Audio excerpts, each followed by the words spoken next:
दीपावली के पावन पर्व की आप सभी को खूब सारी शुभकामनाएं। दीपावली धनतेरस के दिन एक चीज जरूर से खा लेना। पूरे साल भर परिवार में किसी चीज की कमी नहीं होगी। रोग, कष्ट, परेशानियां, दवाइयां सदा सर्वदा के लिए छूट जाएंगे। आप सभी जानते होंगे, दिवाली की रात को, धनतेरस की रात को चमत्कारी रात के रूप में जाना जाता है, जो कि सभी तरह की धान की परेशानी, रोग, कष्ट की परेशानी को दूर करने में सहायक होती है। जीवन में आप भी बहुत अधिक परेशानी से जूझ रहे हैं, तो इन नियमों के साथ आप सभी एक चीज खा लेंगे तो परिवार में किसी चीज की कमी नहीं होगी। तो ध्यान से पूरा वीडियो जरूर से देखिए। आप सभी से अनुरोध है, कमेंट्स के माध्यम से जय मां लक्ष्मी, हर हर महादेव या जय श्री कृष्णा जरूर से लिखिएगा। दिवाली पर जो कोई भी माता लक्ष्मी का पूजन करता है, उसकी प्रार्थना अवश्य स्वीकृत होती है। इस दिन मां लक्ष्मी की पूजा से पूरे साल धन और समृद्धि मिलती है।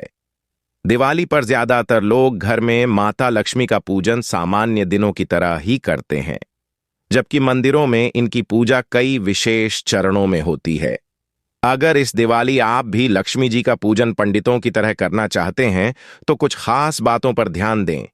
इस विशेष पूजन विधि से आपको आर्थिक संपन्नता का वरदान प्राप्त हो सकता है। माता लक्ष्मी का श्रृंगार। दीपावली पर माता लक्ष्मी की प्रतिमा स्थापित करने के बाद उन्हें पीले, लाल या गुलाबी रंग के वस्त्र धारण कराएं। देवी की श्रृंगार के लिए आप बाजार से छोटे छोटे आर्टिफिशियल खड़े और हार भी लेकर आ सकते हैं। अब माता लक्ष्मी के कमल चरणों में महावर लगाएं। इसके बाद माथा कुमकुम से माता का तिलक करें।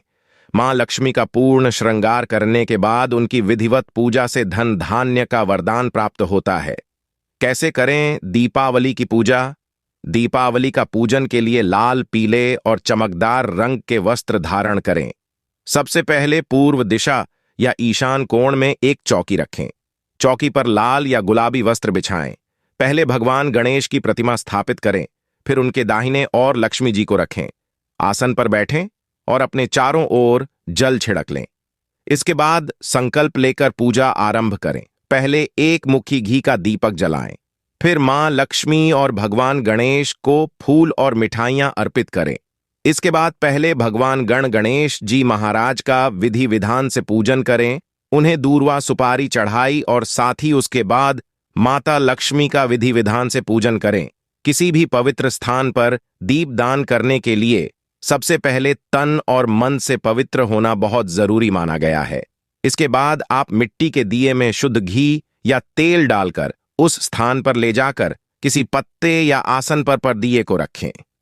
यदि आप इसे नदी में कर रहे हैं, तो इसे पत्ते से बने धोने में रखकर प्रवाहित कर दें। ध्यान रहे कि कभी भी दिए को सीधे भूमि में न रखें, क्योंकि यह बड़ा दोष माना गया है। यदि किसी पवित्र स्थान पर रख रहे हैं, तो वहां पर किसी पात्र या फिर अक्षत रखकर ही दीपदान करें। कहां किया जाता है दीपदान? यदि आप दिवाली के दिन दीपदान करके पुण्य लाभ प्राप्त करना चाहते हैं, तो आपको इस पावन पर्व वाले दिन गंगा नदी के किनारे जाकर जरूर दिया जलाना चाहिए।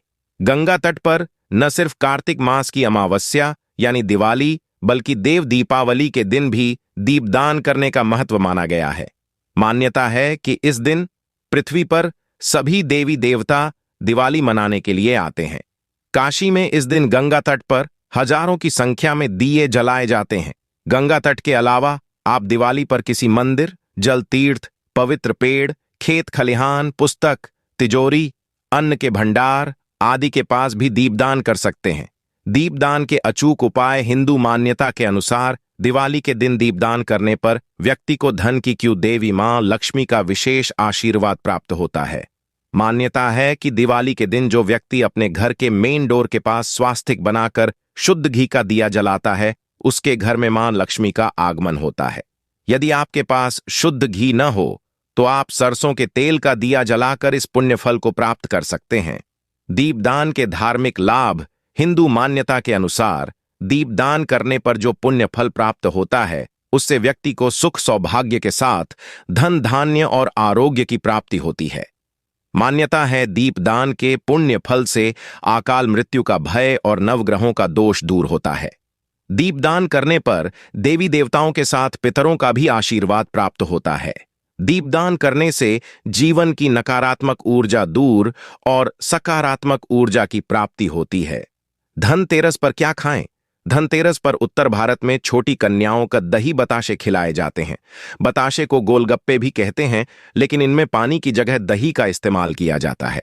इसके अलावा धनतेरस पर नैवेद्य, लापसी, गुड़ की खीर और पंचामृत खाना भी शुभ माना जाता है।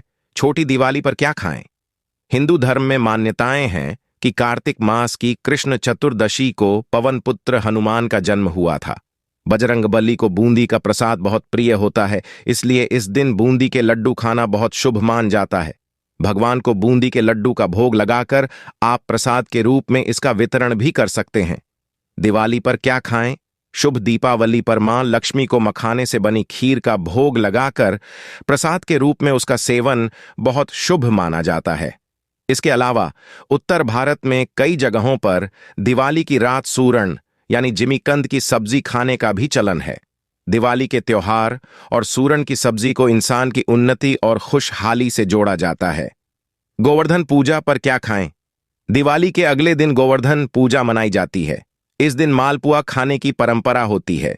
गोवर्धन पूजा पर घर में कई स्वादिष्ट व्यंजन बनाए जाते हैं, लेकिन मालपुआ इनमें सबसे विशेष होता है। गोवर्धन पूजा पर मालपुआ खाना बेहद शुभ समझा जाता है। भाई दूज पर क्या खाएं? भाई दूज के त्योहार के साथ साल के सबसे बड़े फेस्टिव सीजन का समापन हो जाता है। भाई दूज के त्योहार पर चावल खाना बहुत शुभ होता है। चावल खिलाने के पीछे यमराज और यमुना की एक पौराणिक कथा भी है। इस त्योहार पर रोली और चावल का तिलक करने से भाई का भाग्योदय भी होता है। दिवाली का 5 दिनी उत्सव धनतेरस से प्रारंभ होकर भाई दूज पर समाप्त होता है। इन दिनों में ढेर सारे मीठे, नमकीन और चटपटे पकवान बनाए जाते हैं। धनतेरस से लेकर भाई दूज तक का समय सभी देवी और देवताओं की पूजा करने और उन्हें पकवान अर्पित करने का रहता है। यदि आप पकवान बना या खा रहे हैं तो इन दिनों में भूलकर भी इन 5 चीजों का सेवन नहीं करना चाहिए। तामसिक भोजन: इन दिनों में मांस, मटन, चिकन या मछली का सेवन न करें, क्योंकि यह पवित्र त्योहार है। दिवाली पर ताजा चीजें खाते हैं, बासी या सूखी चीजें भी नहीं खाना चाहिए। खिचड़ी: इन 5 दिनों में खिचड़ी का सेवन नहीं करते हैं। घर में खिचड़ी नहीं बनाएं। मूंग की सादी दाल जो अक्सर बीमार होने पर खाई जाती है। उड़द की सादी दाल, उड़द की दाल भी नहीं खाई जाती है। फीका भोजन: यह खुशियों का त्योहार है, इसलिए दिवाली पर फीका नहीं, मीठा और नमकीन भोजन किया जाता है। कार्तिक माह में बैंगन, दही और जीरा नहीं खाते हैं। धनतेरस पर बैंगन, नरक चतुर्दशी और अमावस्या पर लाल रंग का साग, तिल का तेल नहीं खाना चाहिए।